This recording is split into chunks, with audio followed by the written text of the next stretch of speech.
As interest in the Legislative Council election begins to hot up, we hear from another wannabe member of LegCo, Tanya, August Hanson MLC. Miss August Hanson was elected to LegCo 5 years ago, so what has she been doing and why does she think her work warrants another 5-year term? I began by asking Tanya about her life before LegCo. I suppose, I think, perhaps in this building, in Manx Radio, I'm probably better known for having worked there before I moved over to Tynwald and was lucky enough to have been elected to Tynwald.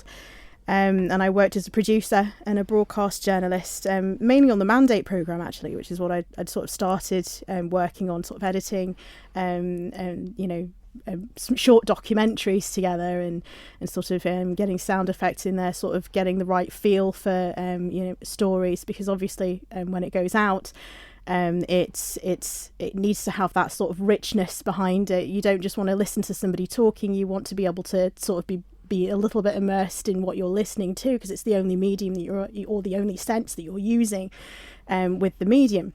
Presumably you understand a lot about how communication works, how to communicate with people, which effectively is what a national politician is there to do. Well, I'd done an awful lot of work in my first degree was with public relations and marketing. I pretty much started working as a sort of freelance person in PR and marketing from the day that I actually started my university course back when I was 18. Sort of from a bit of a start-up, created a bit of a mature business when I moved to the Isle of Man and continued that on after I'd done my master's degree in international journalism, and then felt that although I was getting the clients through the door and everything, I wanted to go back to journalism because I enjoyed working with people.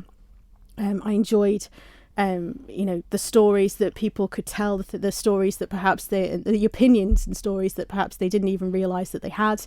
I found it incredibly interesting, and it sort of like harked back a little bit in terms of the politics on the Isle of Man. It harked back a little bit to some of the work that I'd done on my marketing course in sort of current affairs and political lobbying side of public relations and marketing. So I was very, very interested in all of that. The stories that we ran, I was given a little bit of an opportunity in the newsroom at Manx Radio. Marion Kenny was my editor at the time, and she said that I could have a few days a week to just go off and do some investigative journalistic work, which is what I'd sort of been trained in and I was really passionate about. And a few of the stories that we turned over were just, it's that sort of amazing feeling as a journalist where you sort of want to punch the air because you've just put something out that you're really proud of. And I still get that in politics with what I do over as a parliamentarian in Legislative Council now. And you were among some pioneers, really. I mean, you were that rare thing when you were elected, a woman in Tynwald, and then also a young person. So, two almost unheard of things in terms of Tynwald. But now things have changed around quite a lot in the 5 years that you've been in LegCo. I think probably because I sort of shaped my own role by consequence to start off with, incidentally, because when I first was elected, we'd had a number of conversations about departments. I felt quite uncomfortable about joining a department, but it was suggested to me by the late Bill Malarkey. He said, well, I tell you what, why don't you come in, learn about how government works, how everything sort of knits together, and come in, and I'll give you responsibility for legislation. So you can do pre-legislative scrutiny on pieces of legislation that need to leave my department. I need somebody with an eye for detail. You've got an eye for detail. So let's see how you do. And he sort of gave me a shot and brought me into the department on working on the justice piece, which was a really large suite of legislation that needed to be turned over within that administration. So justice reform, sex offences, and I've seen publications, domestic abuse legislation, some really sort of meaty subject matter, quite serious subject matter, and doing an awful lot of research for those pieces of legislation, reading through, making sure that they were correct and they were accurate. And incidentally, it was a real education because reading legislation and I'll come on to sort of accessibility a little bit, but in a second. But the reading legislation is almost kind of like learning a new language, learning about the lingo, understanding what is meant by this and that, and how a piece of legislation is actually knitted together, how that then knits together across the statute book, and how it benchmarks against other jurisdictions. But there was a sort of turning tide, I suppose, in sort of looking at what they were doing over in Westminster, looking what they were doing over in Scotland. Scotland were more enabling in their legislative work, whereas Westminster, which is sort of the model that we tended to sort of copy, was very prescriptive.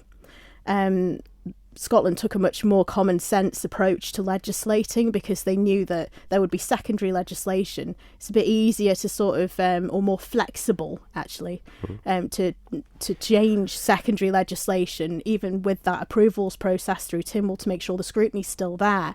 But it was a much more modern way of doing things, and that's how things were sort of like changing towards the start of my term.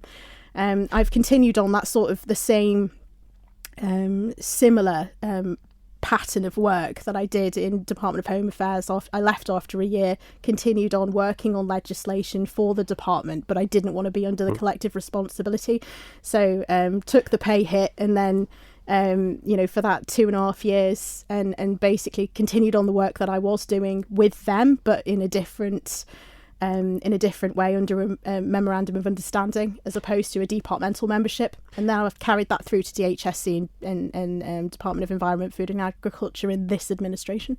The distinction between enabling legislation and prescriptive legislation, it's fair to say Attorney General's chambers were quite keen on being more and more prescriptive. Safe. Obviously you've been quite challenging of the Attorney General's chambers over your time.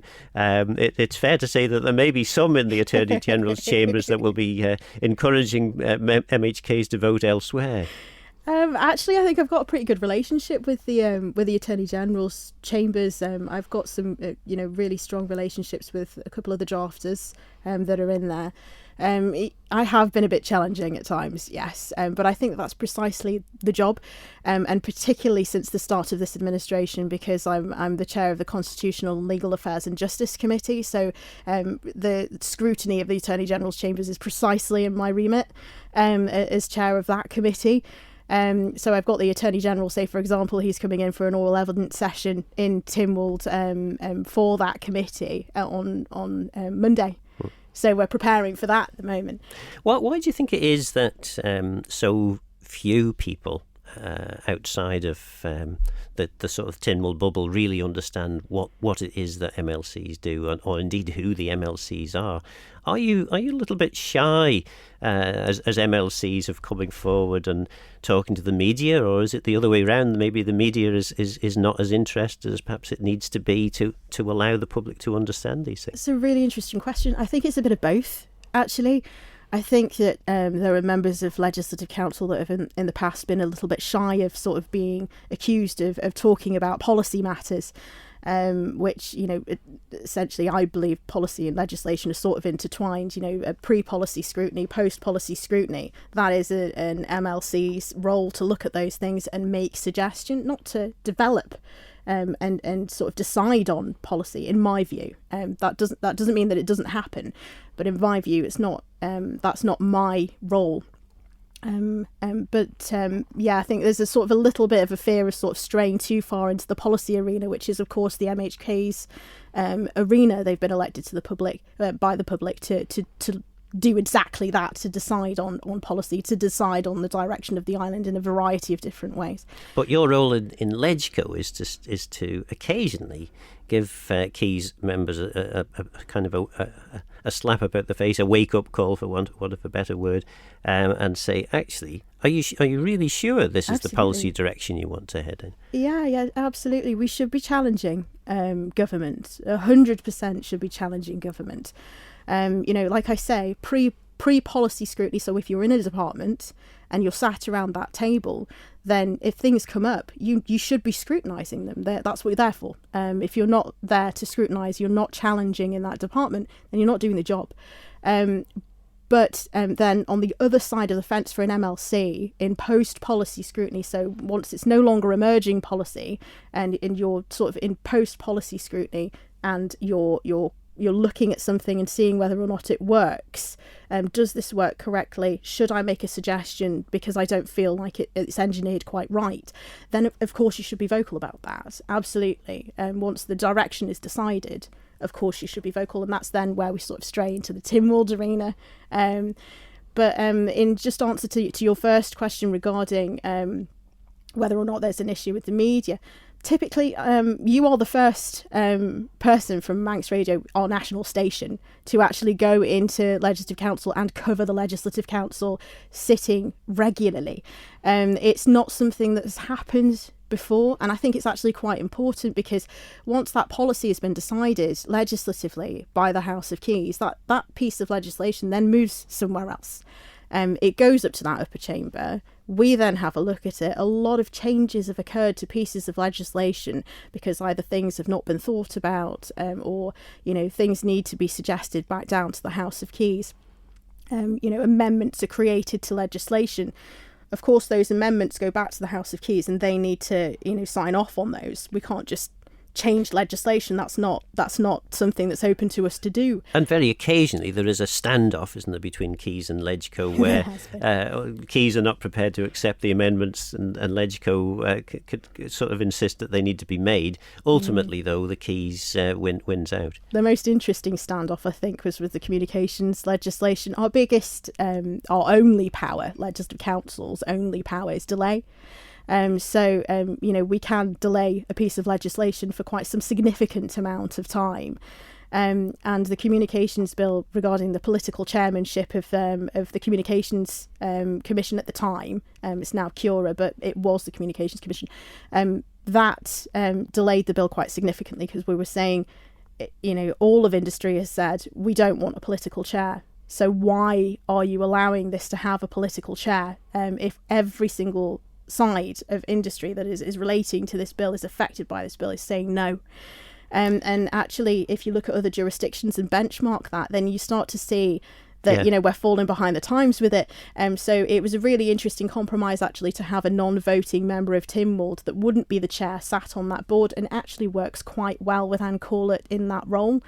She does a very, very good job in there, and still can then feed information and sort of try and help and lobby for the best interests of that regulator. She's done an extremely good job in that role. It's good work, but it's compromise position. In relation to the whole scrutiny of legislation, I think there are some members, possibly members with maybe not as much experience as has been in the Keys before. In fact, it's fair to say most Keys members have fairly limited experience compared with many of the House of Keys that there have been in the past. There's a view sometimes that to scrutinise legislation, we need more lawyers in the Legislative Council. It is useful to have a lawyer in Legislative Council. Having Jane Poole Wilson in Legislative Council was invaluable. I thought she was a fantastic MLC. We did miss her. We still do miss her. But, we now work with her in a very, very different fashion. But she was extremely useful to LegCo. I think that, that you need a wide cross-section of people, all lawyers. I don't think that would work particularly well in my experience. I think that, I would say that, of course, but I don't think it would work particularly well in my experience. Possibly it's a misunderstanding about what the role of legislative development is. What you need is the politics, presumably, to actually identify.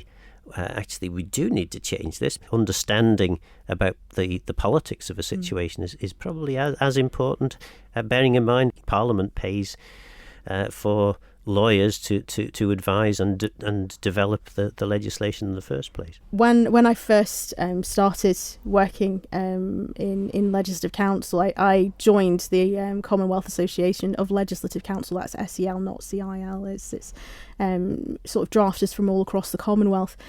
they bring out a magazine quarterly, and the magazine's called Loophole. I'm a bit of a fan of that magazine, and it essentially had an article in there not so long ago talking about lawyers and whether or not lawyers are very, very adept at reading legislation, or if they would pick out a section of the legislation that relates to whatever case they're working on and then not read the rest of the legislation. And this drafter wrote the article, and it was extremely well experienced, both as a lawyer and also as a drafter, was saying and making a relatively decent argument out of it, that actually it's sort of split. You have some people that are brilliant at reading legislation, but they will understand sort of like the connection between, you know, a section of legislation or a piece of legislation and how that kind of connects across the piece, and they will sort of like look through a piece of legislation to make sure they understand that section properly. And then you will have others that will pick out that section and only use that section and not look across the piece.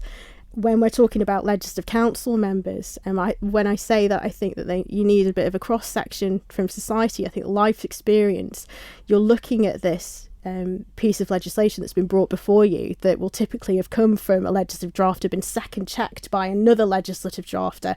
You're looking at this piece of legislation and you're looking at it differently. So you might be looking at it with experience of having, you know, gone through domestic abuse, say, for example, or you might be and so you will pick different things out that perhaps the drafters hadn't thought about, or, you know, when they looked at various different jurisdictions, they decided against this bit or that bit because that wasn't necessarily relevant, that wasn't in the drafting instructions.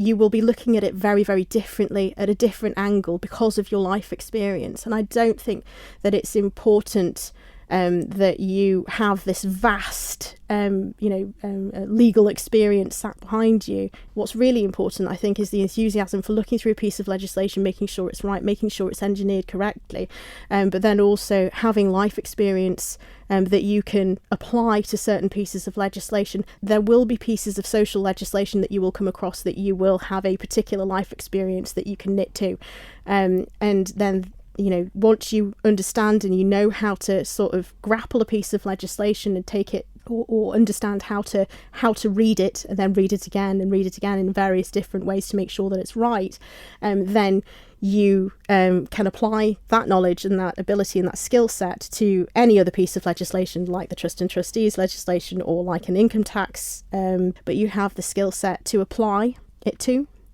What's changed as a result of Tanya August Hanson being an MLC for the last 5 years? Wow, that's quite a question. I mean, when I first started working in LegCo, I don't think that I could have ever predicted COVID, could ever have predicted a climate emergency, cost of living crisis, energy instability, Brexit. I don't think I could have ever have imagined any, you know, that Brexit maybe, but the others, can't predict the future. They've had an effect, definitely, with COVID and sort of, you know, the approach behind the scenes. There was so much going on for every parliamentarian that was involved in the response to that. It was a hell of a lot of work. It was sort of evenings, it was weekends, it was a lot of work. And it was really engaging, very interesting work, but also very stressful at the same time because of the worry and concern for so many people that were affected by it. I've also, over that time sort of found myself with a very, not over the course of COVID, not just over the course of COVID, but also since 2018 with a serious interest in legislation generally. So I've taken sort of a number of courses and tried to sort of learn more because I don't think that there's ever a point by which somebody is an absolute expert in anything. It is a sort of El Dorado. It's a journey, not the destination. I love doing what I do. I am very, very passionate about doing what I do. And what I'm also very passionate about, and it has changed me quite fundamentally, is having my daughter, halfway through my term.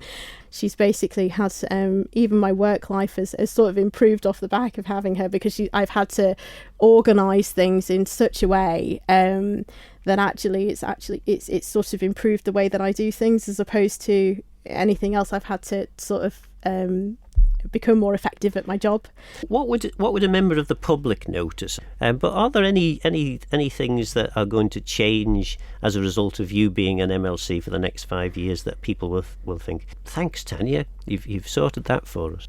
So essentially, hopefully, the work that I'm doing over in the Department of Health and Social Care and the work that I'm doing over in the Department of Environment, Food and Agriculture, more health and social care, because we've just worked on the capacity legislation that was brought from sort of a draft bill and sort of winged its way through into the branches. That took an awful lot of time, energy and effort to get it to where it needed to be before it entered the branches, and I was very much engaged in that process with the capacity legislation.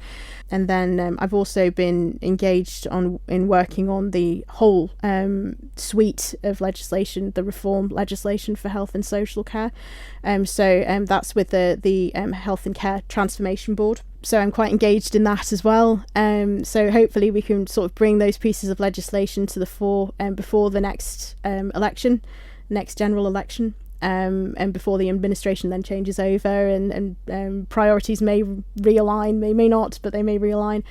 We've got the children and young persons legislation that needs updating. I've completed a private members bill as well. It is in draft form, but I was ready to take that out to public consultation, but thought better of it before the LegCo election process, because I didn't want to give any unfair advantage, and I wanted to be able to actually speak about why that had been pulled together.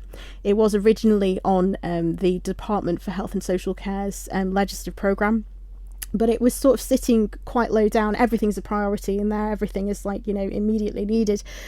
But this was kind of sat sort of around 2025 for entering into the branches, but I took it and took it out, as it were, and put drafting instructions into the drafter. The drafters produced a bill.